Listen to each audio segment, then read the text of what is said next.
آ گئی شب برات، ساری رات روئیں گے مسلمان، پھر کیا بدل جائیں گے؟ پھر سویرے جھوٹ ختم ہوگا معاشرے سے، لاکھوں جو اکٹھے ہو کے ایک جگہ پہ توبہ کریں گے تو کیا پھر ملاوٹیں ختم ہو جائیں گی، رشوتیں ختم ہو جائیں گی، بددیانتیاں ختم ہو جائیں گی، ماں باپ کی نافرمانیاں ختم ہو جائیں گی؟ کیا معنی ہے رونے کا؟ توبہ کا معنی کیا ہے؟ او بھائی مزاج کو سمجھے، دین کی حقیقت کو سمجھے۔ توبہ جب آپ کریں گے تو اس کے لیے ضروریات کیا ہے؟ سب سے پہلی بات تو یہ ہے کہ توبہ کرنے کے لیے ندامت کی ضرورت ہوتی ہے۔ نبی اکرم صلی اللہ تعالی علیہ وسلم نے ارشاد فرمایا، یہ احمد بن حنبل میں بھی حدیث ہے، مسند امام احمد بن حنبل میں، ابن ماجہ میں، دیگر کتب حدیث میں بھی محبوب نے فرمایا ندامت کا نام توبہ ہے، شرمندگی کا نام توبہ ہے، غلطی کر کے احساس ہو جانے کا نام ہے۔ اور جن لوگوں میں احساس نہیں ان کی کوئی توبہ نہیں۔ مجھے یاد تو نہیں جی کبھی کسی کا دل دکھایا ہو، مجھے یاد تو نہیں کبھی کسی کا برا چاہا ہو، مجھے یاد تو نہیں کبھی کسی کا نقصان کیا ہو، پر میں اللہ کی بارگاہ میں توبہ کرتا ہوں۔ بھئی آپ پاک صاف اتنے ہیں تو توبہ کس بات کی؟ آپ میں جب ندامت ہی نہیں پیدا ہو رہی، آپ گناہ کو گناہ ہی تسلیم نہیں کر رہے، اپنی غلطی نہیں مان رہے، تو توبہ کاہے کی؟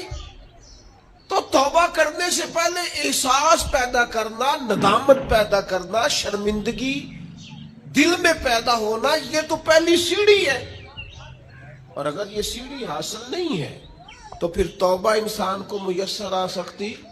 حضرت عمر فاروق رضی اللہ تعالیٰ عنہ ارشاد فرمایا کرتے تھے، جو لوگ زیادہ کثرت سے توبہ کرنے والے ہیں، استغفار کرنے والے، ان کے پاس بیٹھا کرو، ان کے دل نرم ہوتے ہیں، ان کی صحبت اختیار کیا کرو، مزاج کے نرم ہوتے۔ کیوں؟ کہ ان کے اندر احساس ہوتا ہے ہم سے غلطی ہو گئی، انہیں خیال آتا ہے۔ آج ہمارا سب سے بڑا مسئلہ یہ ہے کہ ہمیں احساس ہی نہیں اپنی غلطیوں کا۔ مومن کی شان یہ ہے کہ وہ رائی کے دانے کے برابر کبھی غلطی کرے تو اسے پہاڑ محسوس ہوتی ہے، اوہ مجھ سے تو بڑا گناہ ہو گیا۔ اور منافق کی علامت یہ ہوتی ہے کہ پہاڑ کے برابر گناہ کرتا ہے تو رائی سمجھتا ہے کچھ بھی نہیں، ساری دنیا نہیں کرتی، پھر کیا ہو گیا؟ ہو جاتا ہے انسان نہیں۔ مومن ڈرتا ہے، احساس ندامت ہر وقت اسے بے چین رکھتا ہے۔ اللہ کے بندے ہمیشہ ندامت کے ساتھ رہتے ہیں۔ دلوں میں احساس تو پیدا کریں، طبیعت تو ہو یار کہ مجھ سے غلطی ہوئی ہے۔ سیدہ عائشہ صدیقہ فرماتی ہیں حضور نے فرمایا جو بندہ اعتراف کرتا ہے نا مالک مجھ سے غلطی ہو گئی، اعتراف گناہ کر کے معافی مانگتا ہے، تاب اللہ علیہ، اللہ اس کی توبہ کو قبول فرما لیتا ہے۔ اعتراف ہی نہیں، ہم نے جرم کیا ہی کوئی نہیں، ہمارے اندر کوئی غلطی ہے ہی نہیں سرے سے۔ جب ہم یہ ماننے کو تیار نہیں تو پھر مجھے بتائیے معنی کیا ہوا؟ اور دوسری بات قرآن نے کہی وَأَصْلَحُوا، پھر وہ اپنی اصلاح بھی کرے، پھر گناہ چھوڑ دے جس سے توبہ کی، پھر دوبارہ اس خطا کے پاس نہ جائے، پکا ارادہ تو کریں کہ آج کے بعد دوبارہ یہ جرم نہیں کرنا، لیکن توبہ بھی خوب کی، شب برات کی ساری رات روئے، عمرہ بھی بہت کثرت سے کیا، وہاں جا کے بھی بڑی معافیاں مانگی، لیکن واپس آ کے وہ گناہ چھوڑا ہی نہیں۔ وہ جس غلطی کی توبہ کی تھی اس کی اصلاح ہی نہیں کی، اپنے آپ کو بدلا ہی نہیں۔ قرآن مجید نے سورہ نساء کے اندر توبہ کرنے والوں کی بابت ارشاد فرمایا کہ توبہ کرنے کے بعد والی زندگی کیسی ہو، توبہ کی شرائط کیا ہے، توبہ کن بنیادوں پر ہے۔ کیا خالی توبہ پکار لینے سے، شب برات کی رات رو لینے سے، شب قدر کی رات آنسو بہا لینے سے اور اللہ کی بارگاہ میں 2 نفل ادا کر لینے سے توبہ مکمل ہو گئی؟